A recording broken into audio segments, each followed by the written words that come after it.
Hi everyone, Marie here and welcome back to my channel. Today I'm using some Brutus Monroe papers. These are their Tangled Elements fall papers, and I'm just giving you a look at all the beautiful pumpkins and leaves, and they're just really gorgeous. There's lots of little designs and drawing type patterns in these images, and they would be really fun just to sit down and color. Today though, I'm going to be using some watercolors to watercolor these papers. Now they are not watercolor paper, they are just regular cardstock, so I'm going to go light on the watercolor, but I wanted to see how they stood up to different paints and different medias. Now, one really fun thing about these papers also is that they are printed with toner ink, and that means that you can run it through your ink machine or you can run it through your laminator with some foil and foil these images. Now, I don't have the means to do that right now, but I think they would look fantastic if they were foiled. All of those little designs and doodles in there just look really amazing by itself, but if they were foiled, it would just really stand out and pop. So I'm giving you a little look at the watercolors I'm using. They're the Pentel watercolors, and there's a little bit of paint in each tube, and I just squeeze it out onto my palette there and then mix it with water and then apply it to my page. So I'm going to be zooming in here so you can see a little bit better, and I've sped up the video so that you don't have to sit here and watch all day, but I'm just adding some water to my colors to kind of get them going, and I'm using a bunch of fall colors here. So I'm using reds and yellows and browns, and I even used a little bit of dark purple on a few of these leaves.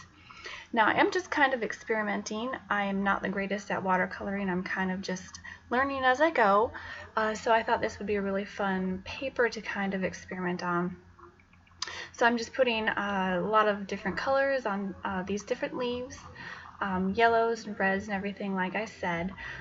One thing I noticed about this paper is it really does hold the water well. When I first apply the paint onto the paper, it kind of resists where the image is printed.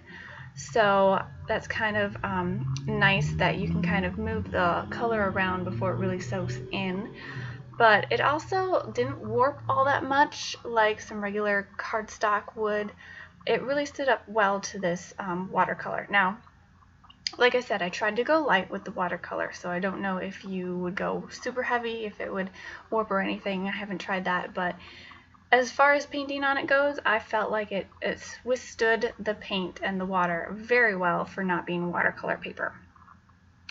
So I just wanted to let you know that, and if you're interested in some of these Brutus Monroe papers, hop over to their store. They have more papers like this. They've got mixed media paper pad. They have lots of different prints, and I know that they're going to be coming out with some new stuff too in the near future.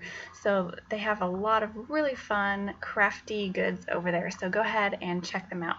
I have my link down below. That is my personal referral link. If you use that to go over to the store, then you will be presented with a 10% off coupon. So that's always fun to get some coupons if you're thinking about getting some new craft supplies. Anyway, I think I will leave you now to just watch this process of painting, and I hope you enjoy it, and I hope you stop back on my channel soon. Thanks for watching. Bye.